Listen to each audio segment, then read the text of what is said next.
প্রিয় দর্শক, green Bangla travel চ্যানেলে আপনাদের স্বাগতম। আজ জানাবো চীনে অনুষ্ঠিত সম্প্রতি অস্ত্র প্রদর্শন সম্পর্কে। এই অনুষ্ঠানে উপস্থিত ছিলেন রাশিয়ার প্রেসিডেন্ট পুতিন ও কোরিয়ার কিম জং।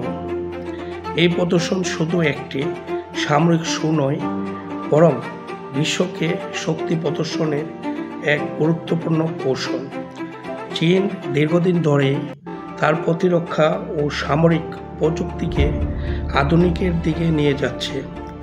এবারের প্রদর্শনীতে দেখিয়েছে এমন সব আধুনিক অস্ত্র যা শুধু এশিয়া নয়, গোটা বিশ্বের মনোযোগ কেড়ে নিয়েছে। প্রথমে বলা যায় হাইপারসনিক মিসাইলের কথা। এগুলো এমন ক্ষেপণাস্ত্র যা শব্দের গতির চেয়ে বহুগুণ বেশি গতিতে ছুটে যায়, ফলে শত্রুর রাডার প্রায় অকার্যকর হয়ে যায়। চীন এ প্রযুক্তি সামনে এনে যুক্তরাষ্ট্র ও ইউরোপ দেশগুলো সরাসরি চ্যালেঞ্জ জানিয়েছে। এরপর ড্রোন প্রযুক্তি।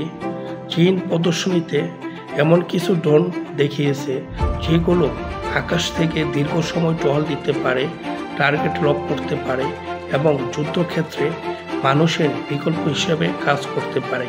বিশেষ করে এআই ড্রোন নিয়ে চীনের আগ্রহ বিশ্বজুড়ে উদ্বেগ তৈরি করেছে।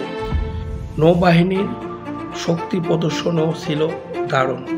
চীন নেভির জন্য নতুন প্রজন্মের যুদ্ধজাহাজ, সাবমেরিন এবং অ্যান্টি মিসাইল প্রদর্শন করা হয়েছিল।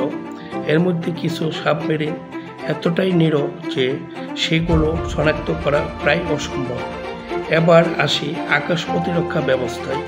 চীন তাদের নতুন এয়ার ডিফেন্স সিস্টেম দেখিয়েছে, যেটি একসাথে একাধিক শত্রুর বিমান এবং ক্ষেপণাস্ত্রকে আটকাতে সক্ষম।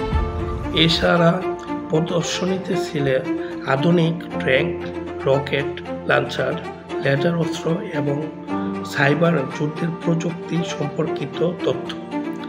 চীন শুধু প্রচারিত যুদ্ধ নয়, ভবিষ্যতের ডিজিটাল ও মহাকাশ যুদ্ধের দিকেও সমান গুরুত্ব দিয়েছে।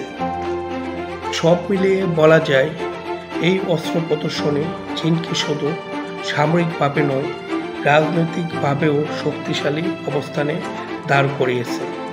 বিশ্বের যে কোনো শক্তিকে তারা বলতে পারছে আমরাও প্রস্তুত। আপনারা এই বিষয়ে কি ভাবছেন? চীন কি আসলেই বিশ্ব শক্তি হয়ে উঠেছে? কমেন্টে জানাতে ভুলবেন না। ভিডিওটি ভালো লাগলে লাইক দেন, সাবস্ক্রাইব করুন এবং সবার সাথে শেয়ার করুন।